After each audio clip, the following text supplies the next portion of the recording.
Bondy appears before the Senate Judiciary Committee for an oversight hearing of the Justice Department. In her opening statement just this morning, Bondy highlighted the work marshals have done within the agency since January 20th. She said more than 51,000 fugitives have been arrested nationwide, adding more than 23,000 illegal guns have been taken off American streets. Bondy also touted President Trump's crime crackdown in Washington, D.C. and Memphis, saying more than 3,800 arrests were made in D.C. and 365 illegal guns were seized. The AG confirmed 300 arrests were made in Memphis in just 1 week. We are returning to our core mission of fighting real crime. While there is more work to do, I believe in 8 short months, we have made tremendous progress towards those ends. Our federal surges in Washington, D.C. and Memphis are a perfect example of how the Department of Justice should operate. We created strong partnerships with local leadership, working hand in hand with both cities to send resources where they were needed most. The results speak for themselves. Now, today's hearing is Bondy's first time testifying before the panel since her confirmation. White House Deputy Chief of Staff Stephen Miller continues to defend President Trump's deployment of the National Guard troops to Democrat-run cities. Take a look. The National Guard deployment is part of a cohesive public safety operation, like in D.C. and like in Memphis, is an extraordinary blessing.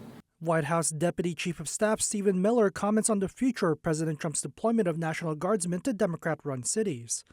Speaking to reporters on Monday, Miller said the administration is preparing to address issues in cities like Chicago and New Orleans. In terms of the Windy City, he said additional resources may be sent on top of the National Guardsmen. This is in spite of a lawsuit from Chicago and the state of Illinois looking to block the National Guard from being deployed. The president has also said that in the immediate future, in Chicago, there's a need for the same. Obviously, you saw, for example, there was 2 vehicle ramming attacks against ICE officers in Chicago. The president has indicated in the future there might be additional resources brought to Chicago. Governor Landry sent a request, as you know, and so we're working with Governor Landry as we speak to figure out an appropriate next step. I'm not going to sit here and say advance what is next. Miller went on to lambast Democrat claims about left-wing violence being provoked by the presence of federal authorities. He used a city in Alabama to push back on these claims, saying authorities would be treated normally there. The city in question is Dothan, which predominantly leans Republican, not Democrat. Think about how broken of a sentence that is, right? In other words, if tomorrow we went to, say, Dothan, Alabama, and there was a federal building there, and we put 100 police officers in front of it, it wouldn't be attacked. Nobody would throw rocks at them. Nobody would try to shoot them. Nobody would do anything. They would say, hello, good morning. Maybe they get them a cup of coffee before they go out for their shift for the day. Miller's comments come as President Trump's deployment of National Guardsmen has come under legal scrutiny from other states such as California and Oregon.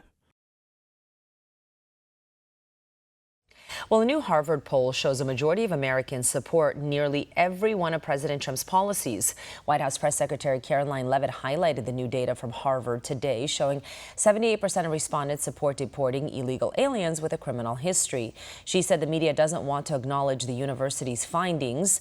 75% of respondents also support eliminating government waste, fraud, and abuse.